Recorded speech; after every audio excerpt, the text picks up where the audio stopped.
Good morning. The time is now 10:10 a.m. on February 27, 2026, and the meeting of the San Antonio City Council is now called to order. Madam Clerk, please call roll. Councilmember Corr.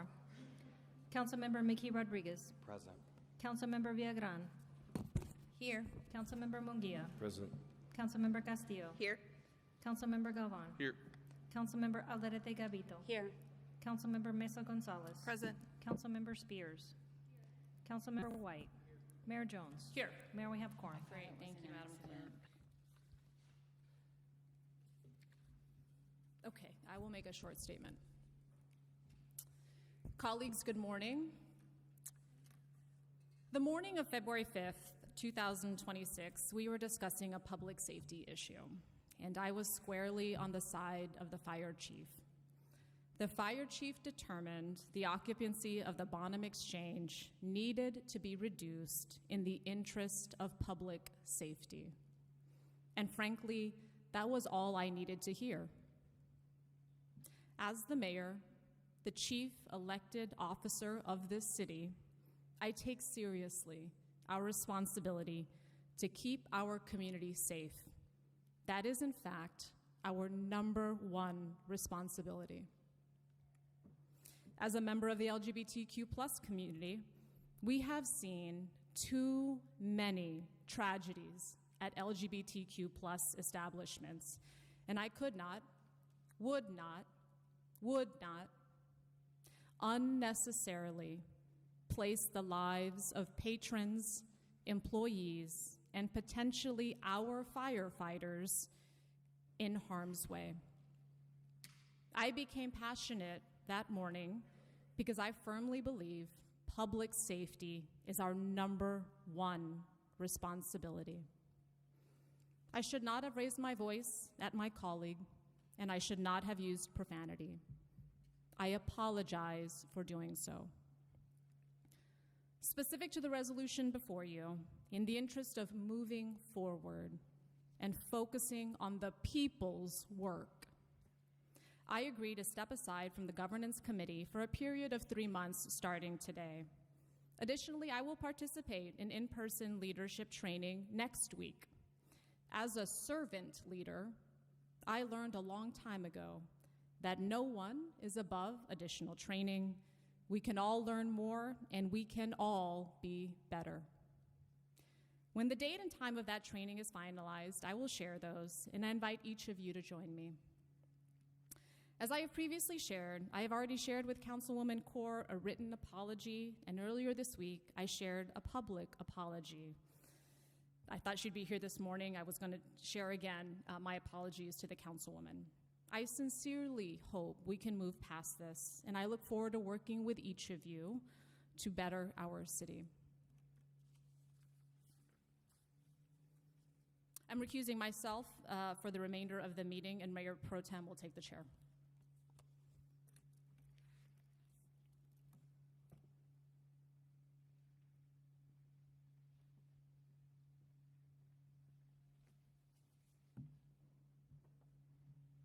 Thank you, Mayor Jones. The time is now 10:14 a.m. and the City Council will now meet in executive session to consult with the City Attorney's Office in accordance with Texas Government Code Section 551.071.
The time is now 10:35 a.m. and the City Council will reconvene in open session. No official action was taken in executive session. Madam Clerk, please read the caption for item 1.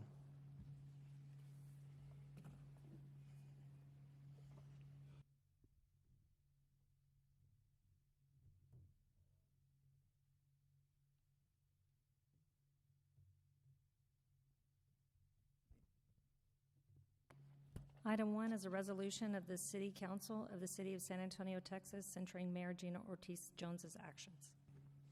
Thank you. Let's have the presentation.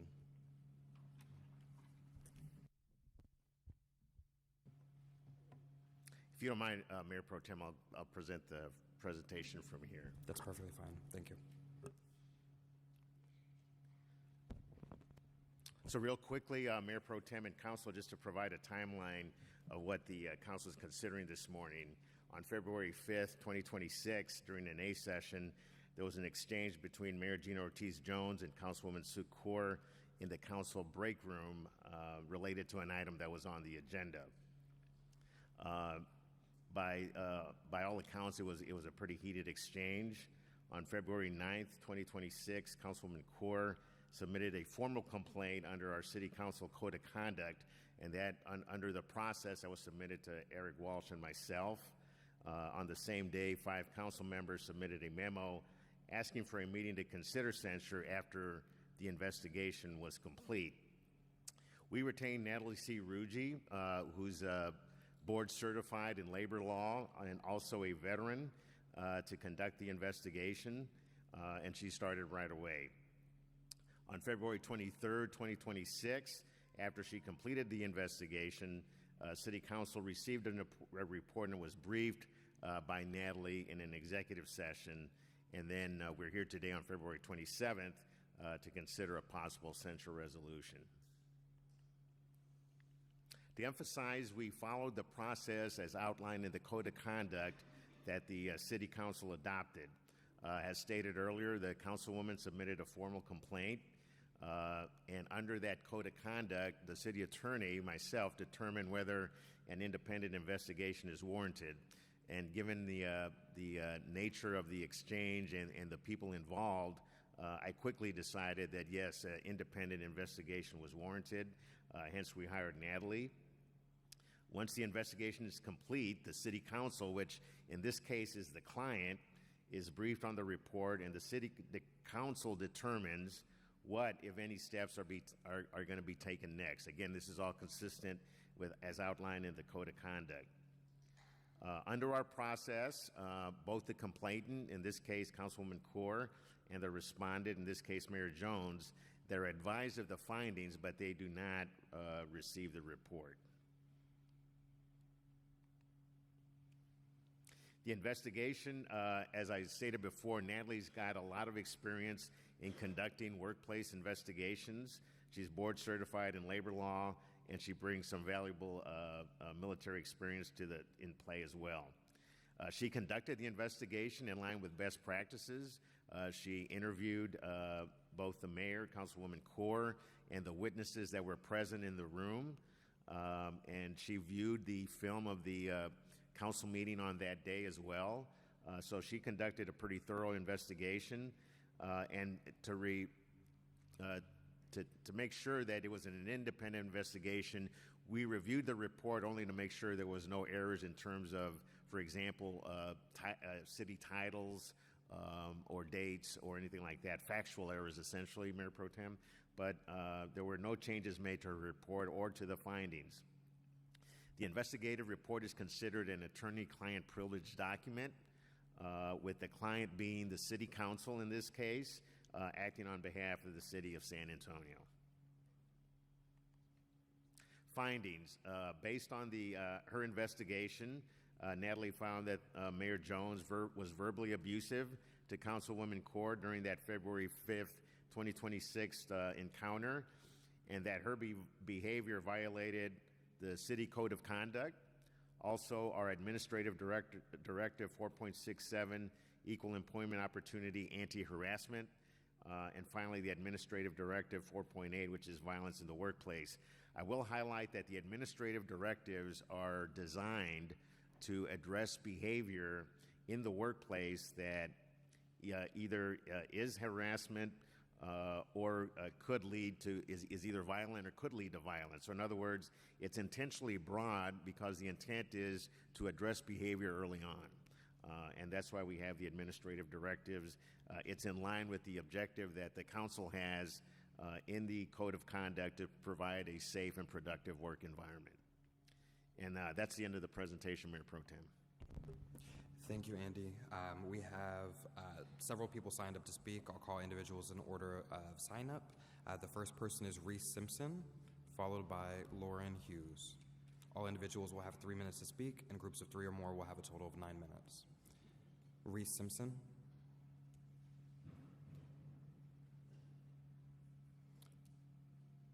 Lauren Hughes. Ms. Hughes. Lauren Hughes will be followed by Miguel Charon.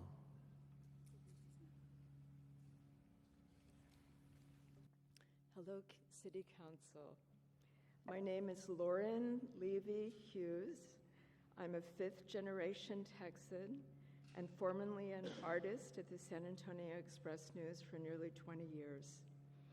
A free press is essential for democracy, and it was my privilege to work there. I had hoped to tell Mayor Ortiz Jones that I support and supported her, that I voted for her, and I'm happy and hopeful, thank you, and hopeful that she is our mayor. I hope to come back next year and to tell you all how proud I am of your good work. Today, though, I come before you for 3 simple reasons. Number 1, I do not want the mayor to be censored. Number 2, I want to suggest that after this unfortunate incident and beginning, that you all can learn and benefit from these missteps in the way you speak to one another. In Carpenter's language, may I suggest, measure twice, cut once. We can't take back these unfortunate words that we say. Once they're out in the world, in the air, they're gone. The damage is done. But lastly, and most important, there are urgent, critical, important issues in our beloved community. Most notably, ICE's presence and ICE detention centers. Please hear me. I speak for myself, but also for my neighbors who aren't here. Please use your strength, your knowledge, your creativity to do everything in your power to mitigate the damage and to keep all our residents safe, and move forward in the actual important work that is before you. Thank you for listening. Thank you, Ms. Hughes. Miguel Charon. Antonio Diaz. Mr. Diaz, you'll be followed by Diana Flores Uriegas.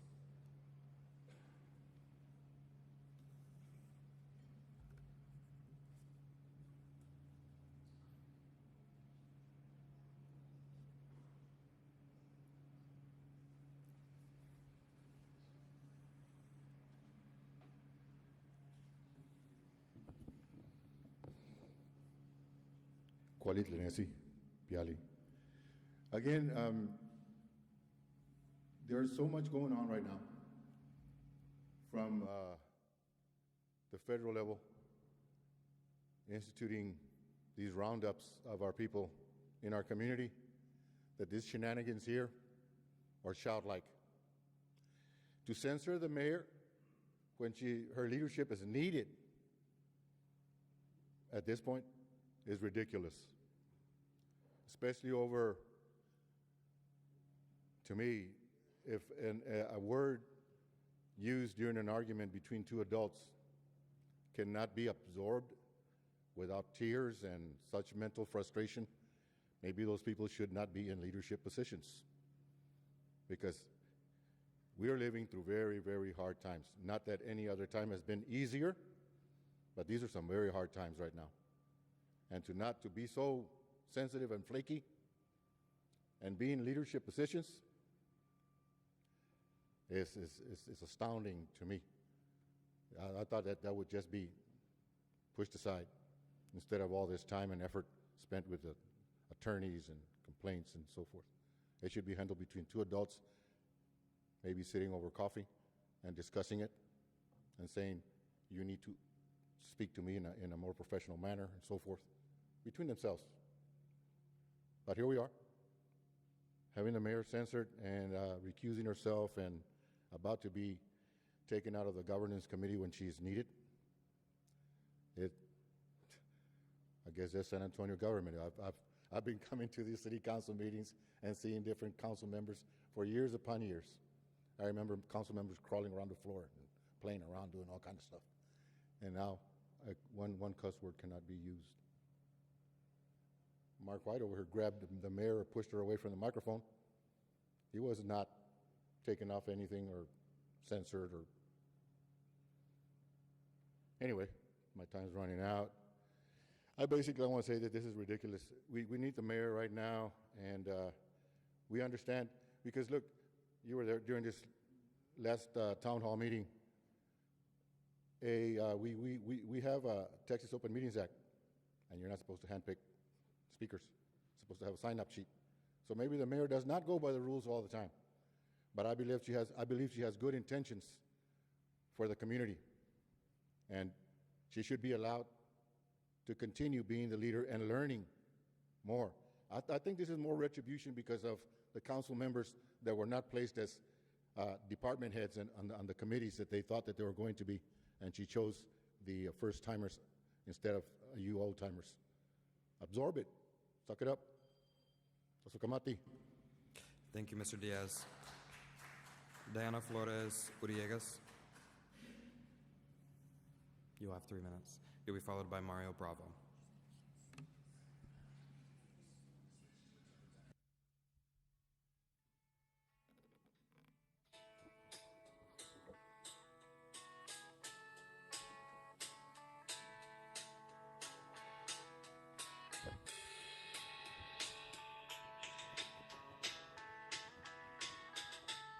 I want you to hear this song.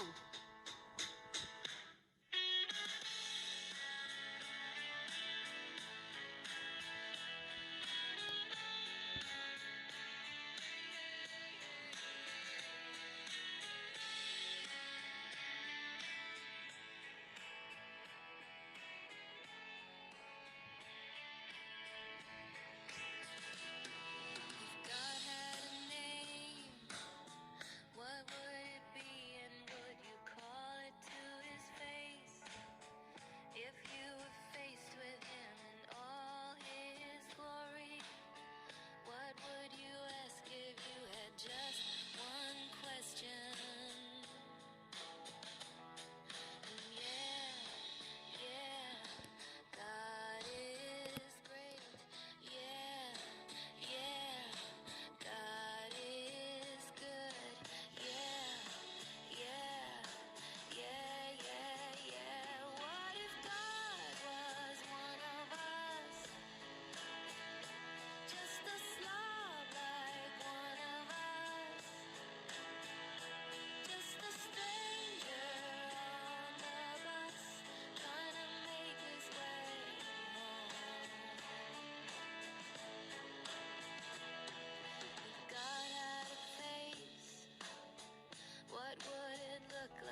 Thank you, Ms. Uriegas.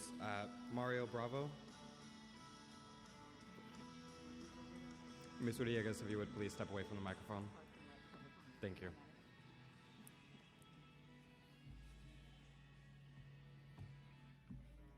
Thank you. Thank you. Remember, we all make mistakes. Thank you, Ms. Uriegas. We do. Thank you. Councilmember Bravo. Good morning, Council. I understand you'll be taking Sissy Bravo and Armando Bravo's time. Correct. Good morning, Council. At this exact moment in time, I'm the only person who's ever been the subject of an investigation and censured by this political body for workplace violence. Since this meeting was called, I felt it my duty to come speak on the integrity of your currently adopted investigation and censure process. I have no direct knowledge or inside information on Mayor Jones' alleged actions that are being judged here today, so I won't weigh in on that. My concern is with the structure you're using to judge them. I want to give some history and context to help paint a picture of how your process used today is broken. I'll start by making a clear distinction between my case and Mayor Jones's case. During my investigation and censure vote, the city had no process at all. Today, the council has adopted an adopted process, but it still falls short of the basic principles of fairness that underpin any credible courtroom proceeding in this country. I didn't have to participate in the city's investigation into my behavior, but I agreed to because I had confidence in what would result from a fair process. Once I did, I was shocked by the lack of basic rights I was afforded. They said, "We're going to evaluate your behavior against the rules in a contract that you have never seen and never signed." The investigator in my case was Natalie Ruggie, the same person who just investigated Mayor Jones. Ruggie interviewed my accuser's witnesses, but refused to interview my witnesses. Ruggie asked me about various other conflicts that Councilwoman Sandoval and I had at work, but every time I was able to prove that Sandoval was harassing me, Natalie Ruggie would simply strike those events from the case. I called a lawyer and asked them, "What about my rights? What about due process? I thought as an American we were guaranteed due process." And that lawyer told me, "The city has no process for this. And so, you're guaranteed minimum due process. Because the city doesn't have a process for this, you're guaranteed nothing." And from my perspective, that was abused. Today, you have a council-adopted process. But all of the abuses I incurred still remain as tools available to Natalie Ruggie or any other independent investigator the city hires, and relevant context can be excluded when it does not support the narrative being constructed. Another problem with your process is that there's no way to use this process that doesn't create a public spectacle. I believe there should be a process for handling these issues behind closed doors. In fact, I personally tried to do that. 7 months before the widely reported incident between Councilwoman Sandoval and me, I had already experienced so much harassment at City Hall that Councilwoman Adriana Rocha Garcia encouraged me to report Sandoval for harassing me. I reported in detail how I was being repeatedly harassed and berated over deeply personal issues to City Attorney Andy Segovia. These same details were also reported to Eric Walsh's staff in the city manager's office. Now, Andy Segovia will tell you that the city didn't act on that information because I chose not to put it in writing. But there was no defined process, and I was not offered any clear path to resolution. With no clear outcome, I didn't want to risk provoking my abuser and having them escalate their behavior. And if I put it in writing, I risked the details being leaked to the press, which is a common occurrence at City Hall, and I didn't want the media involved. I didn't want a public soap opera like the one we have here today. I just wanted the issue resolved. I wanted to come to work and do my job without my ex-girlfriend accusing me of having an effing gringa for a new girlfriend, and I've abbreviated that for all of our listeners today. I wanted to come to work and not be berated for not going to Sandoval's house when she called me late at night. And when I asked her, please show me more professional respect in the council committee meetings that she chaired, I didn't want her to launch into a tirade telling me that she wouldn't show me any respect because she didn't have any respect for me because I didn't have a baby with her. Can you blame me for not wanting all that in the front page and on the nightly news? Under your currently adopted process, there's no confidential pathway for resolving workplace conflicts before they erupt into political theater. It forces the person being abused to go public about the abuse they are enduring in order for them to serve in a workplace free of harassment. Furthermore, I still question how is it possible that my previously reported facts continue to be hidden from the public in my investigation? And why does your process today not have any protections preventing Natalie Ruggie or any other independent investigator from doing the same today or going forward? The process you're using today lacks integrity. How do you select who gets to serve as a witness?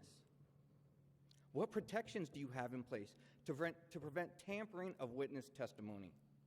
And if a witness testimony is influenced or directed by an accuser, is there a process for preventing that information from being covered up?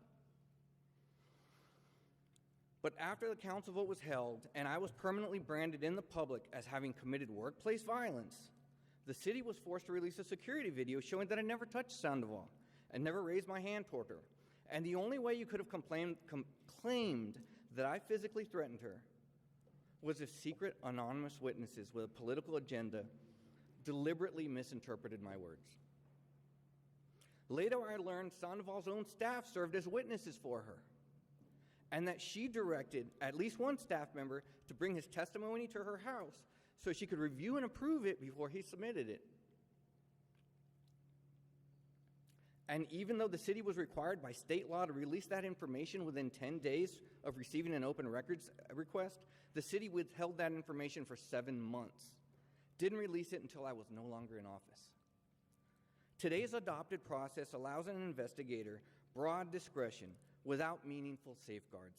It provides no clear standards for witness selection, no transparent protections against witness tampering, and no assurance that information can clear a defendant of guilt or defend their actions will be presented with equal weight. It's too late to not create a public spectacle in this case. So my invitation to you today is that if harm was caused in this case, please demonstrate the harm. If you are to conduct proceedings that resemble trial, they must embody the principles of one. Clear definitions, open evidence, the opportunity to disprove claims, and meaningful rights of response. When evidence, witnesses, and testimony remain shielded from scrutiny, the public is left to wonder whether this is about justice or just more dirty politics. Again, I'm not weighing in on any alleged behavior today. Two things can be true at the same time. The mayor may have violated the city's code of conduct, and the city's first attempt at a process for investigations can be deeply flawed and in need of reform. A fair system should protect both the accuser and the accused. It should allow complaints to be addressed promptly and discreetly where appropriate. And when matters rise to this level, the process should be transparent enough to earn public confidence. Thank you. Thank you. Michelle Lo Solis. You'll be followed by Jacqueline or Jocelyn Tacoronte. Tacoronte. Sorry. Hi, my name is Michelle Solis. I'm the chair of the Bexar County Democratic Party. I am here on the last day of early voting of a fairly consequential primary election because I strongly oppose the censure of Mayor Jones. There are so many issues that are facing our great city. We have a nice detention center that has been leased on the east side. They plan to open it up in November, and when they build it, they will fill it with our neighbors. We have data centers popping up around surrounding Bexar County that will impact us directly with their massive use of power and water. We have DOGE cuts that have impacted our federal workforce and our federal contractors. We expect SNAP cuts that will further leave our residents hungry. I could go on because the list of challenges facing our city is long. Rather than address these challenges, you have instead focused your time here. The people voted to give you 4-year terms and a professional salary so that you could do the people's business, not this. Lead our city as only you can. The times that we have right now, they demand your attention. I strongly oppose the censure of Mayor Jones. Thank you. Jacqueline, is it Jacqueline? It's Jacqueline. Yeah. Thank you. You'll be followed by Molly. Okay, awesome. Thank you. Good morning, City Council members. My name is Jacqueline Adrete Tacarante, and I'm a Texas gal that owns several media production companies and consulting businesses. Today's conversation about censoring Mayor Jones is bigger than politics. It's about leadership, responsibility, and public safety. When we talk about amending regulations for one institution, just one, we're not simply adjusting policy, we're setting precedent. And precedent matters, because if we agree to loosen standards for one entity, what message are we sending to every other business, including my own, every nonprofit, and every developer in this city? We are signaling that all rules are flexible.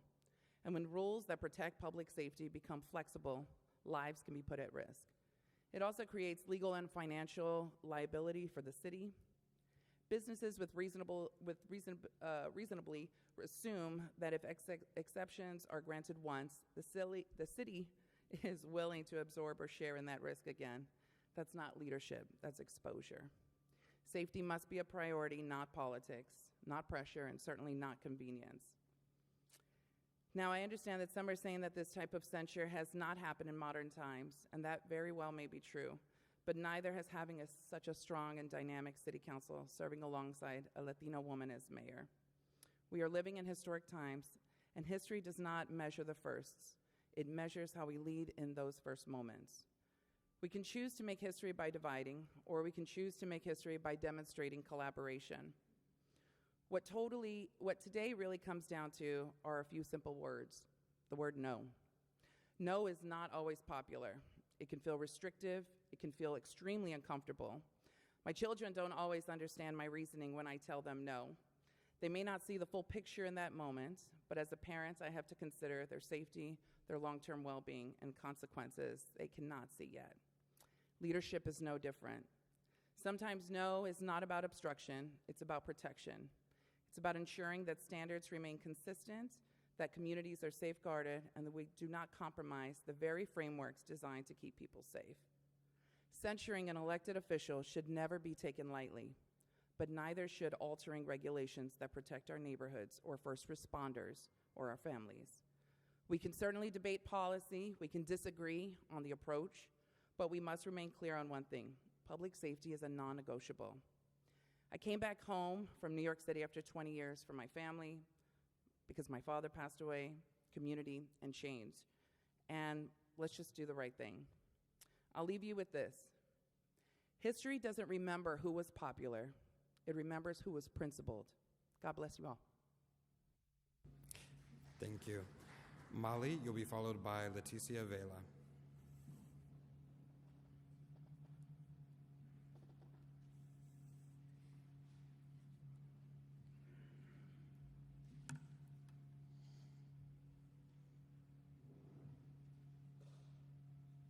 Thank you, Molly. You'll have 3 minutes.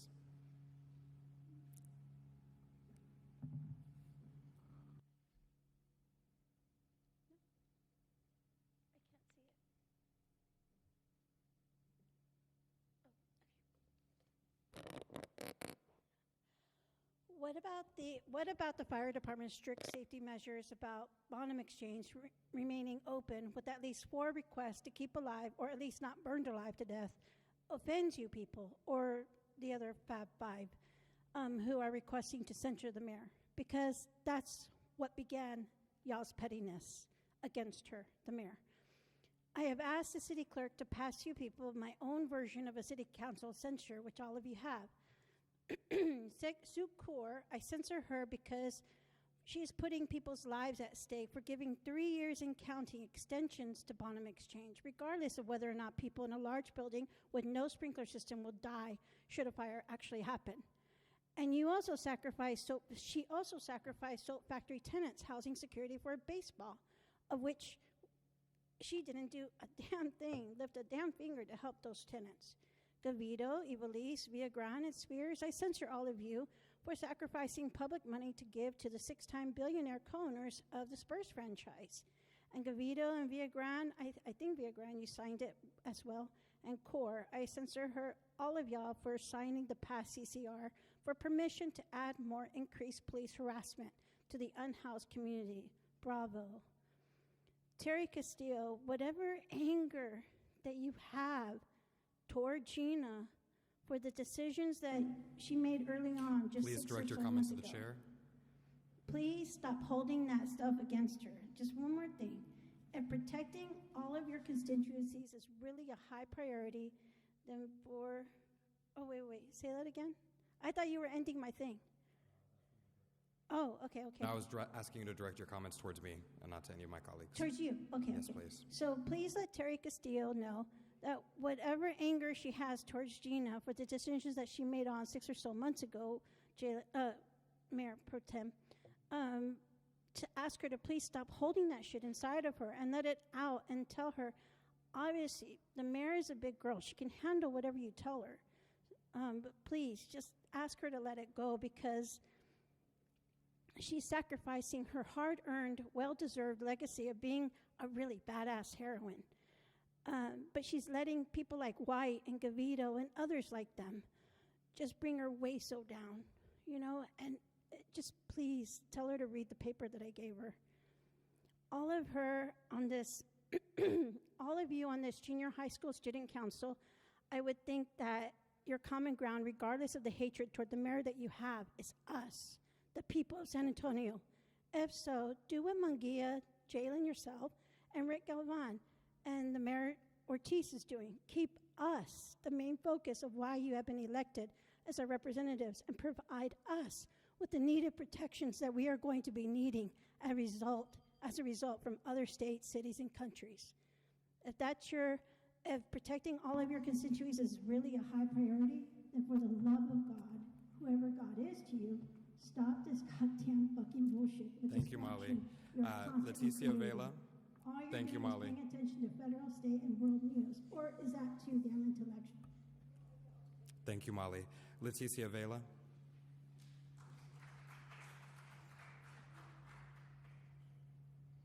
Christian Carranza, you'll be the last speaker.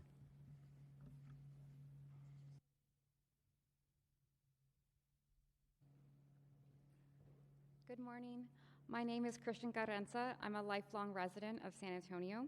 I worked for Mayor Gina Ortiz Jones as her field director in 2018 for a full year.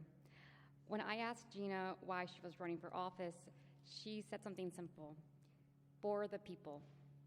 And I saw that in how she made decisions. Every issue, no matter how difficult, came back to the same question: how does this help people?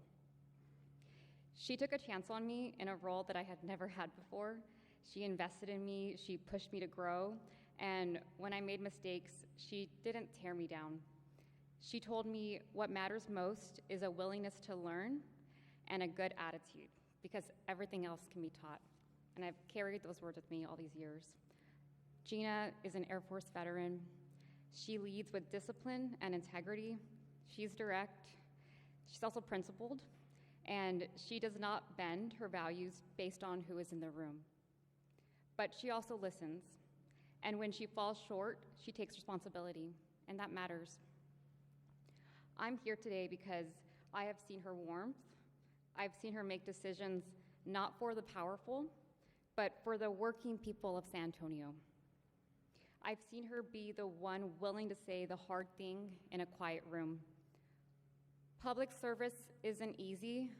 Leadership isn't easy. But character is revealed over time. And the Gina I know has always led with courage and service at the heart of everything she does. Thank you.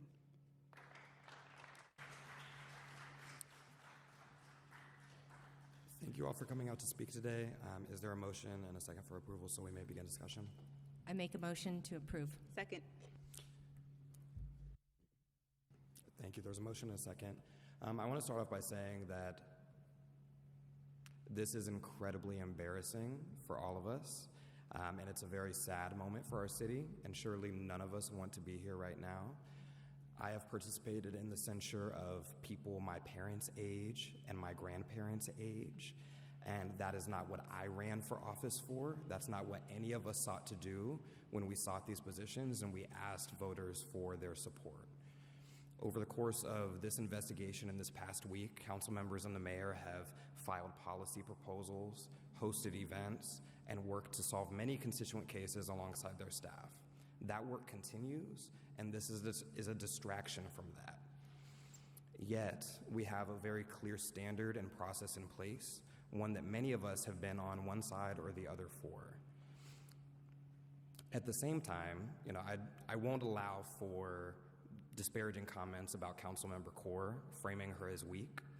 I've participated in many a disagreement with her.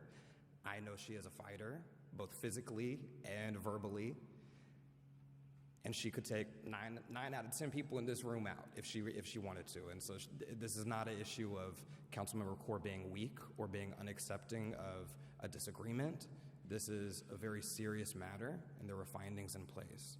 And so I understand the sentiment of many who came out to speak today. I understand the social media comments, all of it. What remains is that we have standards and we have a process in place, and we have an action to do today. And so we're going to start off with some council comments. Councilmember Castillo. Thank you, Mayor Pro Tem. As one of the council members who endorsed Mayor Jones in 2025, I have been disheartened and disturbed with her behavior over the last 9 months. In retrospect, knowing what I know now, I would not have endorsed Mayor Jones. Over the last 9 months, I've heard stories and witnessed interactions with Mayor Jones and my colleagues, community members, and city staff that demonstrate a pattern of unprofessional interactions filled with disrespect, inappropriate tone, and retaliation. The latest outburst occurred with my colleague, Councilmember Dr. Kaur, and as women of this council, we unanimously said, enough is enough.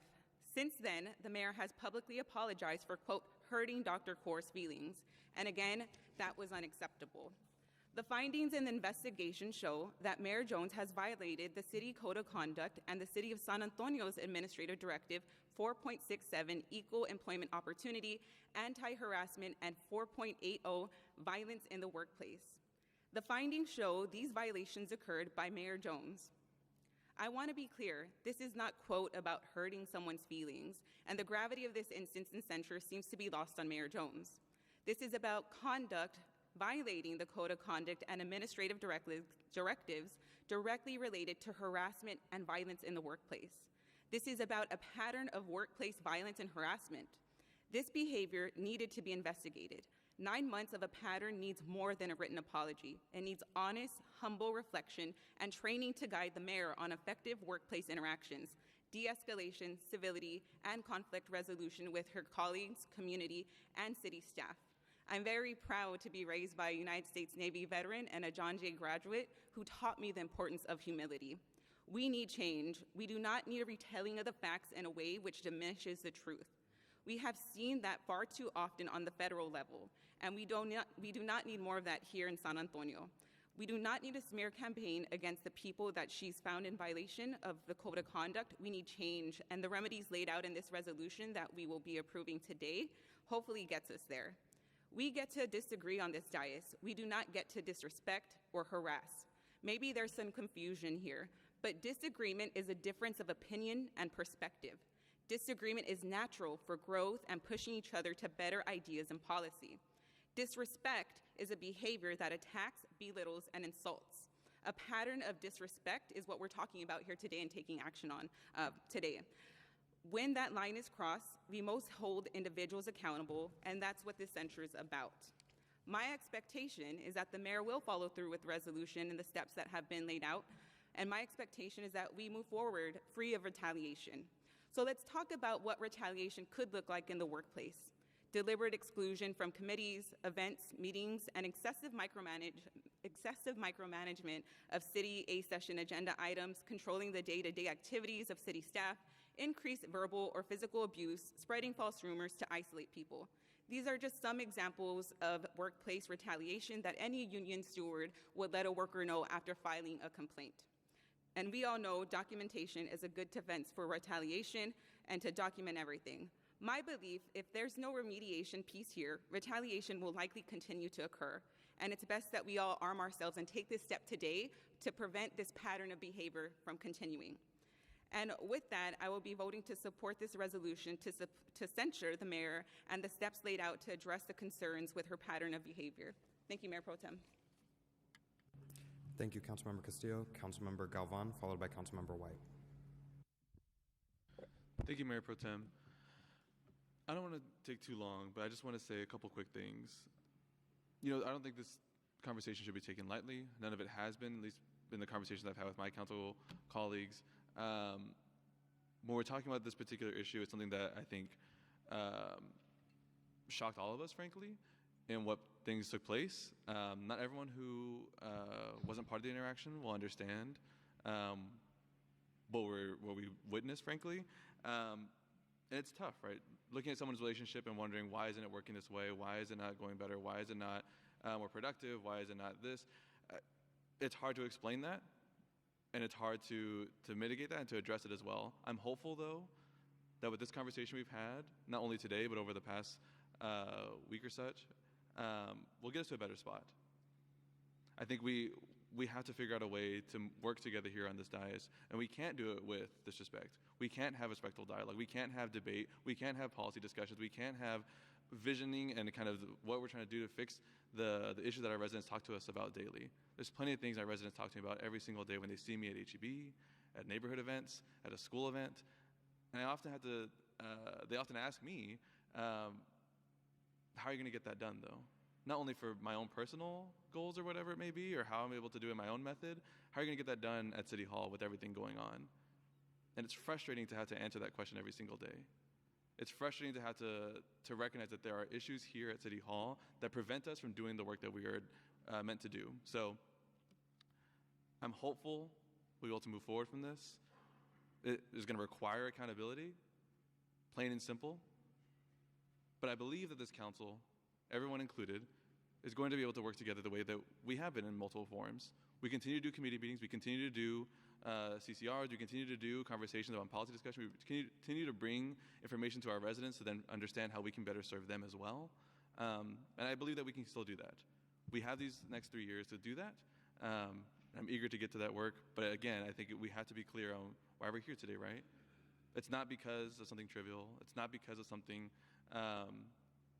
that someone wants to do. It's because there needs to be that respect here. And I'll leave that there. Thank you, Mayor Pro Tem.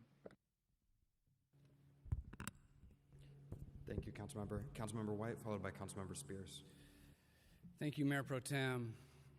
Today is not an easy day.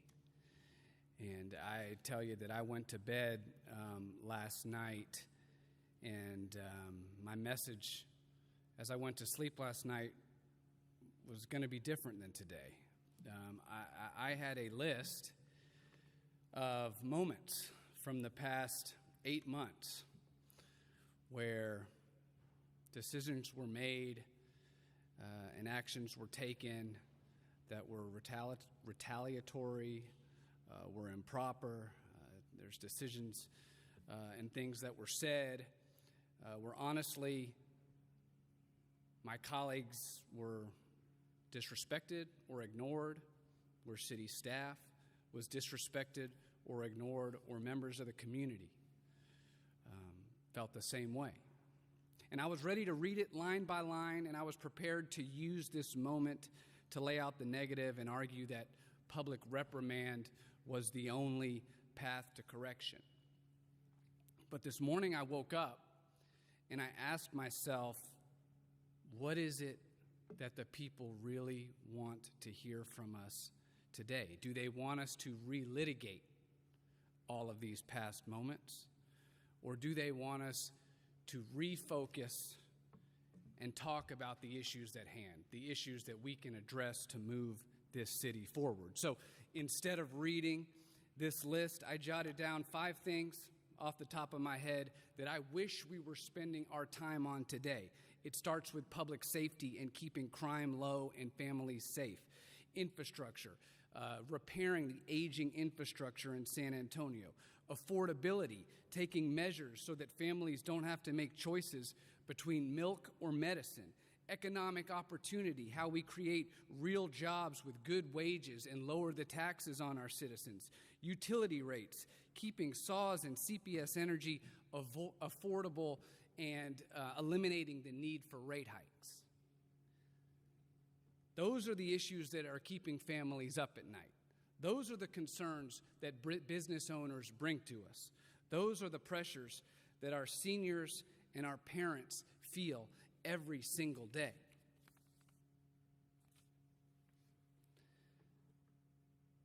The mayor, in her press conference 2 days ago, said that we're a team.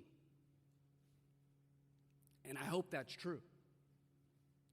But I also think it's important to remember that the team is not just the 11 of us up here.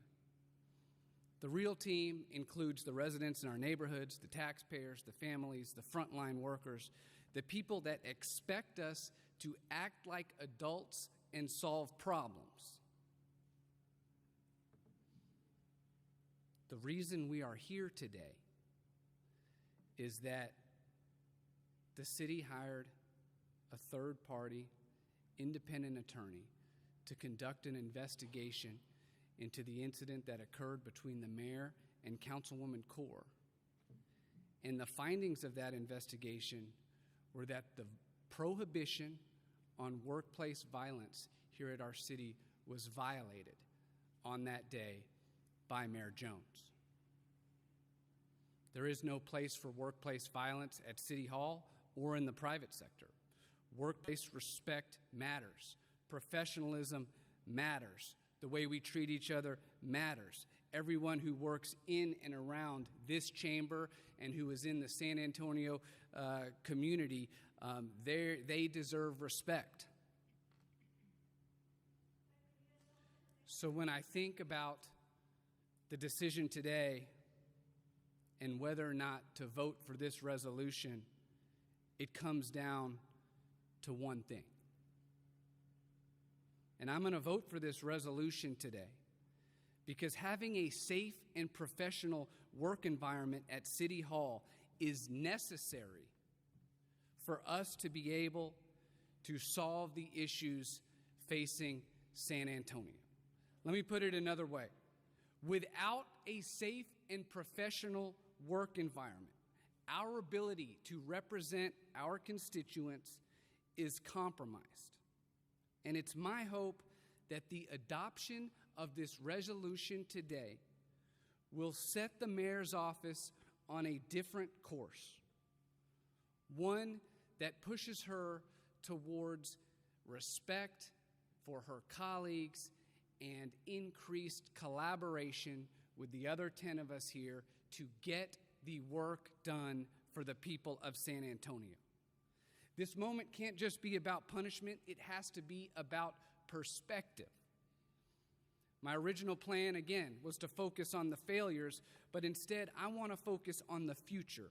Enough of the distractions, enough of the internal tension, enough energy spent on conflict when we should be focused on progress. This can either be another chapter of division or it can be a reset. And Mayor, if you're listening, I want this to be a reset. And I know, Mayor, that you want to use the title mayor and we're council people, but for a minute, let's forget mayor and let's forget councilman and let just Mark talk to Gina. And Gina, we want to work together. I want to work together with you to solve the problems that are facing San Antonio and take this city to new heights. I want this moment to be the start of something different. more humility, more collaboration, more trust, not because it's politically convenient, but because it's what the people deserve. No more Mark versus Gina, no more council versus the mayor, but partners in service to the residents who put us here. So yes, I'm voting for this resolution today. But more importantly, Mayor, I'm asking you, from one human being to another, let's make today the day that we turn the page. Let's reset and let's get back to work. Thanks, Mayor. Thank you, Councilmember. Councilmember Spears, followed by Councilmember Alderete-Cavito. Thank you, Mayor Pro Tem. When these allegations were first raised, I was in favor of moving forward with an investigation because the accusations were serious and deserved to be reviewed. After examining the findings, it is clear the conduct was unprofessional, and I have genuine compassion for how my colleague felt in that moment, and that should not be minimized. However, the level of unprofessionalism found does not rise to the level of a censure nor removal from the governance committee. The conduct was inappropriate, but it was not unlawful. It did not violate public safety, put public safety at risk, and it was not workplace violence. It involved inappropriate language and behavior during a heated disagreement over public safety matters, and it has been addressed. More importantly, I have serious concerns about the investigative process itself. The findings do not accurately reflect the facts as presented, and the process appears one-sided, without an opportunity for testimony or for the mayor to present a defense in an impartial setting, raising serious concerns about basic due process. There is also a lack of transparency and no opportunity for the public to see and evaluate the full process or the results of the investigation. This sets a dangerous precedent for future investigations and risks the entire investigative process by being used in ways it was never intended. For those reasons, I am not comfortable relying on this report to justify something as serious as a censure. The mayor has apologized publicly and privately and has expressed a willingness to work collaboratively with council members. And I believe this is an opportunity to extend grace and move forward together with a renewed focus on professionalism and mutual respect. The voters entrusted the 11 of us to lead. We come from different backgrounds and bring different perspectives, but we were elected to work together and deliver results. It is time to reset, accept the apology, and refocus on the serious work our residents expect: public safety, infrastructure, and responsible growth. At the end of the day, with every decision I make, I ask myself a few simple questions. Can I sleep at night? Can I explain my decision to my children? And can I answer to God for it? The answer must always be yes. For those reasons, I will be voting no on today's resolution. Thank you, Councilmember Spears. Councilmember Alderete-Cavito, followed by Councilmember Mesa Gonzalez. Thank you, Mayor Pro Tem. Censure is serious, it is uncomfortable, but it does exist exactly for moments like this. Today is not about personalities, it is about standards. Right now, we're facing major issues that demand our full attention and collaboration, just like you all have mentioned, including upcoming police contract negotiations and the potential for a SAWS rate increase that will directly impact our families across our city. And we also have a looming budget deficit ahead of us. We cannot afford distractions created by poor behavior by our mayor that violates our own standards. And to be candid, it is not the responsibility of any one council member to sit on this dais and explain or defend the conduct of another elected official. Each of us is accountable to our own behavior, and that is precisely why we are here today. The requirement to treat one another, our staff, and the public with respect is not conditional. It does not depend on how strongly we disagree. It does not depend on who is right or wrong on a policy disagreement, and it does not disappear behind closed doors. Every day, council debates complex, high-stakes issues. We represent different districts, different priorities, and different viewpoints. Disagreement is part of the job, and passion is expected. But violating anti-harassment policies and violence in the workplace standards is not part of the job. That crosses a line. I reject the notion here that the current national political climate should define how we treat each other here in San Antonio. For example, last November, the President of the United States referred to a female journalist as Piggy. Did he apologize? No, and none of us were surprised. But we cannot allow that unprofessional culture to seep in at the local level. If we do not address conduct that violates our code, we risk normalizing it. When behavior like this goes unchecked, it sends a message to staff, to the public, and to each other that respect is optional. Respect is not optional, not here. The culture we tolerate is the culture we create. We can be forceful, we can be passionate, we can be direct, but we must also be professional. The Code of Conduct exists precisely to separate policy disputes from personal mistreatment. If the code applies to one of us, it applies to all of us. Leadership carries additional responsibility, not less. The tone at the top matters. Again, the culture we tolerate is the culture we create, and we will no longer tolerate poor behavior by the mayor.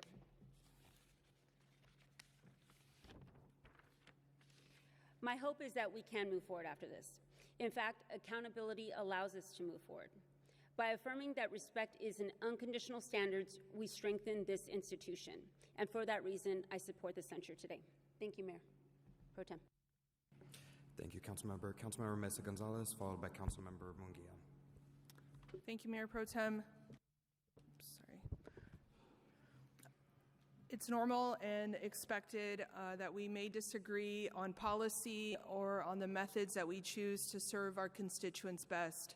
And that diversity of thought makes our work stronger here on the dais.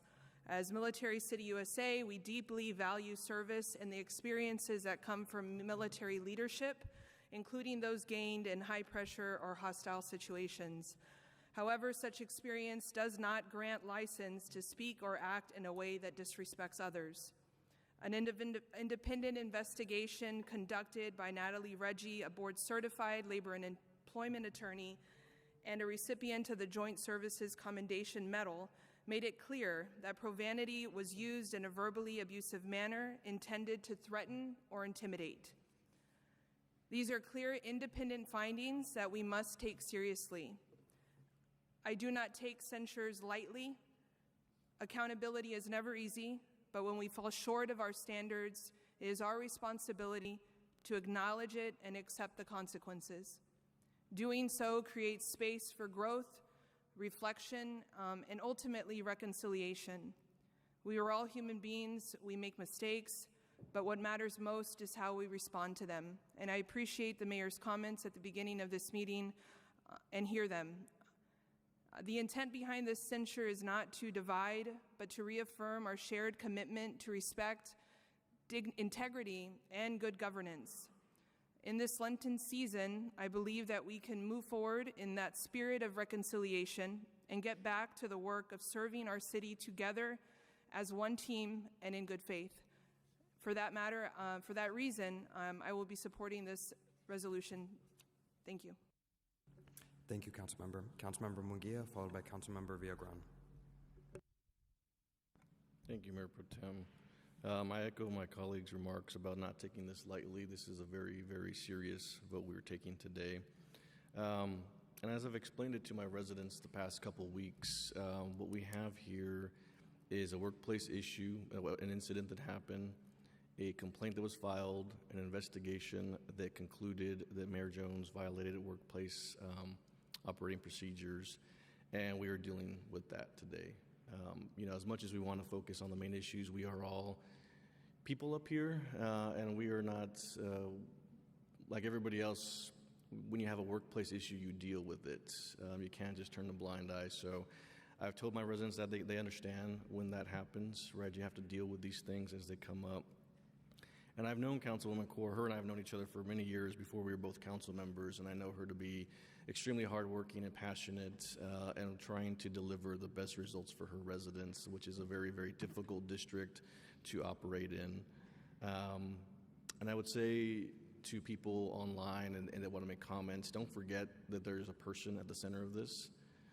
There's a person who was hurt and felt compelled to file a complaint despite the fact that she knew there would be all this type of ugly comments said about her and by her own community and by people who even voted for her.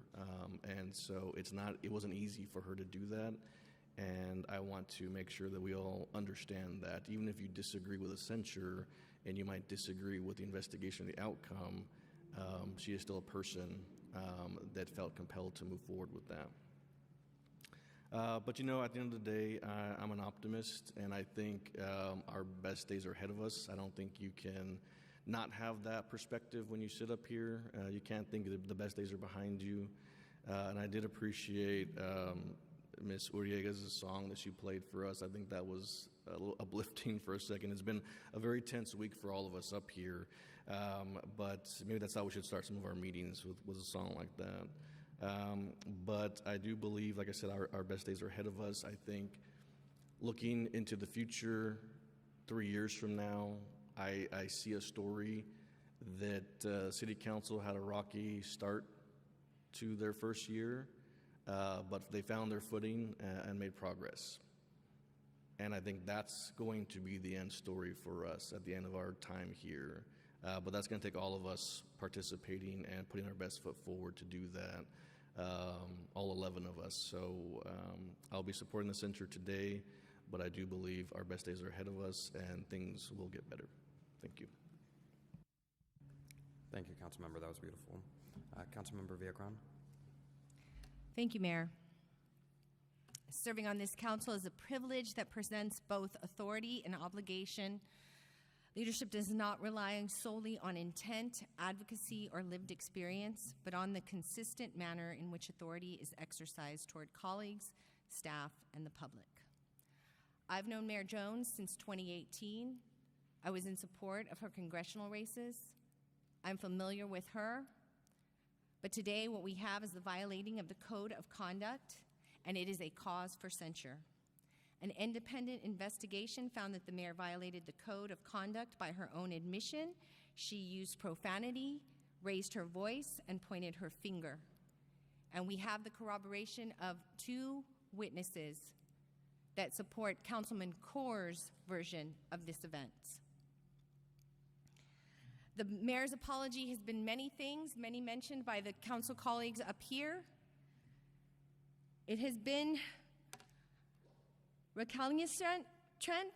I learned a new word, and that is that it has not fully communicated what it means to have or grasp the expectations of working in a council manager form of government.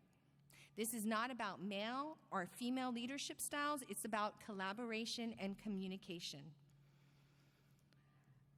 Let me remind everyone that this elected body is a council manager form of government here in San Antonio. As council, we collectively set policy, adopt ordinances, approve the budget, and establish the long-term vision for our city, much like a board of directors acting on behalf of its stakeholders.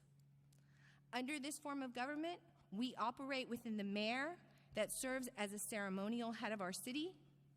They do not manage the day-to-day operations of the organization. The responsibility is entrusted to the appointed city manager to ensure professional, consistent, and non-partisan administration in service to our residents. I said this before, the mayor's power lies in their personality, their persuasion, and their ability to build collaboration. Policy direction is established collectively by the entire city council body that is made up of 10 council districts and the mayor. From the dais, the mayor's role is to chair meetings, help guide productive and respectful dialogue, build consensus among council colleagues, and represent our community at official functions and events. Disagreements among elected officials is going to happen. It's only inevitable. We have 10 districts. Half of them sit on the north side, half of them sit on the south side. However, disagreement must be expressed within professional boundaries that preserve mutual respect and integrity. And yes, we did get re-elected, and it was for 4 years, and we were given a professional salary. And that is why we are here today, because our expectation is professionalism.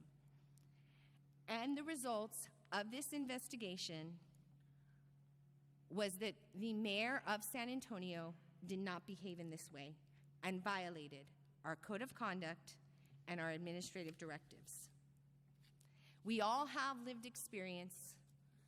We all know that there was going to be a gap, but we are 9 months into the year. I need to address, because I heard from military veterans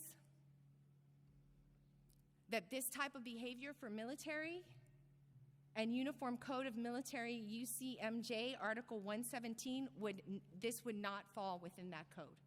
And there would be consequences and accountability. And that is what we are trying to do here today, is hold someone accountable. This is not emotional. This is an ability where we ask a leader to self-correct. There is no gaslighting here from this council. There is no weaponizing. There is no plot to some teen movie. This is the city of San Antonio, the 7th largest city in the United States. I've sat on this dais for 4 years, and every time I have to come and do this, I am not excited about it. But my role, their role, is to move this city forward. And in order to do this, we need everybody that sits on the council to be on the same page, and that means to have an environment where people do not feel like they're going to be harassed, where people feel like they're safe, where people feel like they can have a conversation in a room and not have retaliation come back to them if they disagree. So I am going to try and put my realist behind and be the optimist that my two council colleagues are here. And I am going to say, yes, I think today we take this vote, we pass this vote, and what we see is a new page happening for the city of San Antonio and the city council. Thank you. Thank you, Councilmember Villagrán. Before I share my thoughts, are there any other comments? Thank you. I'll close out by saying that I mentioned today is embarrassing. Today is a somber moment. It is not a celebration. It's not a triumph. It's not a political victory for anybody. It's a moment that demands clarity, honesty, and courage. As Mayor Pro Tem presiding today, I feel the weight of this vote fully. As a colleague and friend, I feel sadness. As a leader, I feel a very heavy responsibility. But as a partner, I feel the same hope and confidence that we can move forward together to the next page in our chapter, more united than we've been. Before I speak to the findings and before I speak to the action that we must take today, I want to acknowledge the leadership, vision, and dedication of Mayor Gina Ortiz Jones. Mayor Jones has shown up for the city in ways that are tangible, consequential, and transformative. She's worked to expand access to childcare in a community where lack of childcare is one of the largest barriers to employment and economic mobility. She's asked the difficult, uncomfortable questions about disaster preparedness and federal funding, positioning our partners to protect hundreds of millions of dollars that our residents rely on for housing, infrastructure, and social services. She's challenged systems at the local, state, and federal level even when the fight is uphill and outcomes are uncertain. She's advocated to increase access to elections and protect the fundamental right to vote. And she's engaged deeply in policy, committee work, and community initiatives across the city in every district. She's been a partner to me and has shown up authentically for this city. And I have the deepest respect for her intellect, for her dedication, and for her courage. But both things can be true. A leader can do extraordinary work, and a leader can also cross a line. And today, the line is about respect and conduct. It's not about an F-bomb or a raised voice or about passion or disagreement. It's not even about politics, and I would like to be very clear, I do not clutch my pearls at profanity. I do not faint at raised voices. I cuss, and I cuss often. I also enjoy conflict. I thrive in it. And I believe that strong, honest debate can make our policies better.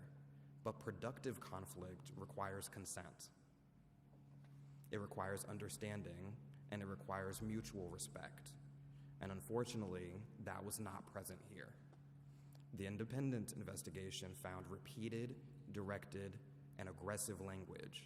It found intimidation. It found proximity, posture, and threats that crossed a line. And it found conduct that violated our agreed-upon code of conduct and City of San Antonio administrative directives on equal employment opportunity, anti-harassment, and workplace violence. This is not about interpretation or opinion. These are formal, established standards that govern how we treat one another in this chamber. Mayor Jones has publicly acknowledged that her voice was elevated, that she used profanity, and that she gestured emphatically. And what the investigation confirms and what this council must consider is not simply the words used or the tone alone, but the impact that those actions had on a colleague and on the standards of this chamber. Accountability is not about intention alone. It is about whether the conduct meets the expectations that we have for one another in our workplace, because this is a workplace at the end of the day. If we reduce this moment to people being offended by bad language, we are sending the wrong message to every workplace in the city about what constitutes acceptable behavior. This was not fragility, it was accountability. I also want to address something directly. I know there are members of the public and members of the media who would like to see every detail of the investigative report. I understand that. Many of us would welcome the ability to share more. If we could, we would. And we all feel that transparency is important, but so is protecting the people who come forward. This investigation involved a very small number of witnesses, 3 individuals, all of whom are staff members. And in situations like this, confidentiality is not about shielding power. It's about protecting employees from retaliation, pressure, or professional harm. When people come forward in good faith, we have a duty to ensure that they can do so safely. If we compromise that protection for the sake of public spectacle, we are sending a message to every employee in this organization that speaking up comes at a personal cost. That is not a message that I or anyone else on this body is willing to send. The report was conducted by an independent investigator. Findings were made, and they were serious. And this body has the responsibility to act on them, even when we cannot share every detail publicly. Accountability does not require exposure, it requires integrity. And it is through demanding accountability, not avoiding it, that we ensure institutions serve the people and the values that they were built to protect. I also don't consider this moment in isolation, and I recognize the scrutiny, challenges, and pressures that Mayor Jones faces every day. Women of color in elected office, especially queer women, across this country, and particularly women of color in leadership positions, face extraordinary scrutiny and public attacks. We would be naive to pretend that that does not exist. Tone is dissected differently, authority is questioned differently, ambition is reframed as aggression, and Mayor Jones has not been exempt from that. But this chamber is itself a reflection of that diversity. The majority of this council are women and women of color. Many of us are members of the LGBTQ+ community, and regardless of any of our differences, ideological, identity, or otherwise, we lead together, we legislate together, and we hold one another accountable. And we do so mindful of the histories, the challenges, and the pressures that each one of us carries into this chamber. This moment is not identity versus identity or faction versus faction, but about respect for one another and the trust that has been placed in us. We can acknowledge national hostility without allowing it to distort our responsibility here, as was mentioned by some of my colleagues. Solidarity does not require silence, and accountability does not negate respect. Both can exist at the same time. Some residents have spoken today without full knowledge of what occurred, and that is their right. But we cannot, on one hand, declare ourselves a city that stands with victims, that denounces violence in all forms, and that demands safe workplaces, and on the other hand, excuse behavior that crosses a line in our own chamber. People are watching to see whether power shields behavior, to see if findings matter, and they're watching whether we truly mean what we say about dignity. And if we excuse it here, we normalize it everywhere.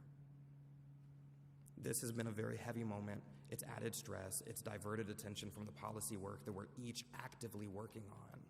But the cost of ignoring it would have been higher. So I want to clarify that accountability is not betrayal, and censure is not exile or banishment. It's correction and it's clarity. It's the reaffirmation of shared standards. Because our city deserves leaders who can fight fiercely for policy and still protect one another's dignity in the process. And I know the mayor is and will be that leader.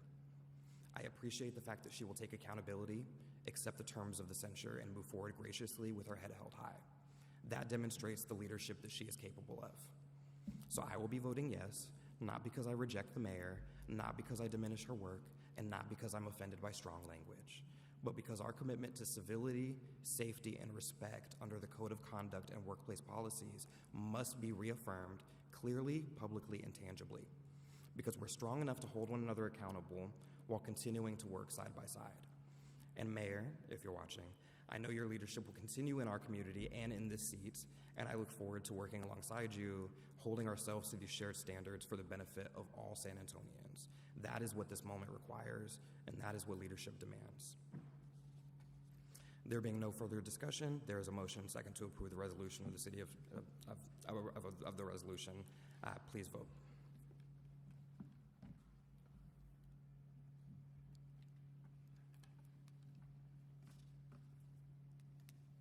Motion carries. That is the conclusion of our business. The time is now 11:52 a.m. and this meeting is adjourned. Thank you.